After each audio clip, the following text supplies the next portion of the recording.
Cette capsule vous est présentée par la boutique Maixou pour vos peluches et articles décoratifs geeks.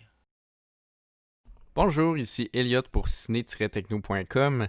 Aujourd'hui, je vous parle de Bodycam, un thriller d'enquête qui s'aventure un peu dans l'horreur et dans le surnaturel.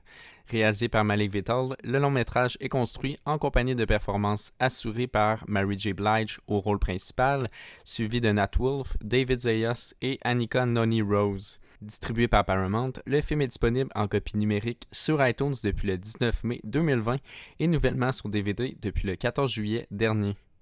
Lorsqu'un arrêt de circulation de routine entraîne la mort macabre inexpliquée de son collègue, un policier se rend compte que les images de l'incident ne joueront que pour ses yeux.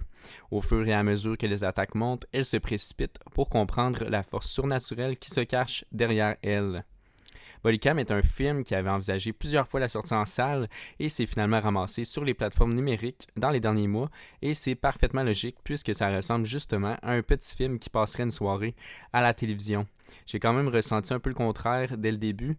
On nous avait promis d'aborder des sujets controversés et de toucher au racisme et au rôle des policiers dans la société, quelque chose qui est extrêmement actuel.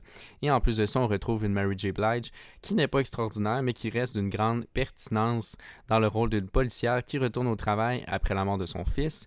Le montage mélange à la fois des plans de caméra et des vidéos qui sont tournées sous un style d'archive, donc comme si les images avaient été prises par des caméras de surveillance. Donc toutes ces décisions-là étaient assez mystérieuses pour nous embarquer peu à peu, et aussi on détectait une certaine ambition du côté du réalisateur. Mais comme le problème de plusieurs films, la deuxième partie se perd complètement. On nous présente une force surnaturelle qui aurait supposément lien avec la mort de son collègue, sans toutefois nous faire peur ni de nous convaincre. Les personnages sont sous-développés, il n'y a aucun d'entre eux qui réussissent vraiment à se démarquer. Je pense que c'est justement ce point-là qui est sa plus grande faiblesse. Bodycam ne réussit pas à ajouter sa propre couleur. On explore des territoires qui sont trop connus. Il y a même une scène de fouille dans un bâtiment qui est de type maison hantée, dont on a vu des milliers de fois au cinéma. De plus, la grande majorité des scènes sont filmées dans la forte noirceur, donc ça n'ajoute pas à son charme. D'une longueur de seulement 96 minutes, on ressent quand même lors du visionnement une certaine fatigue d'essayer de comprendre, mais aussi de justifier la proposition de Malik Vittal. Les commentaires politiques sont ratés, et il est toute qu'une tâche de garder l'intérêt pour le dénouement.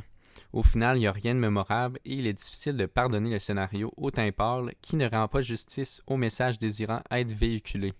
Pour le DVD, il est classé 14 ans et plus, il y a seulement une langue, l'anglais, et il est également disponible en vidéo description. Sinon, pour les sous-titres, anglais, mais aussi il y a français et espagnol. Il ne semble pas avoir de supplément, mais pour les intéressés, il y a quand même une copie numérique iTunes qui est inclus à l'intérieur du boîtier. Introduisant dès le début un concept politique, horreur et surnaturel, Bodycam promet gros, qui au fil du temps termine par ne pas compléter son principal objectif. Le film devient instantanément oubliable dû à un scénario mince aux personnages peu explorés. Je vous laisse tout de même vous faire votre propre idée. Peut-être que certains fans de suspense y trouveront quand même un certain intérêt. C'était Elliot, merci et je vous souhaite un bon visionnement.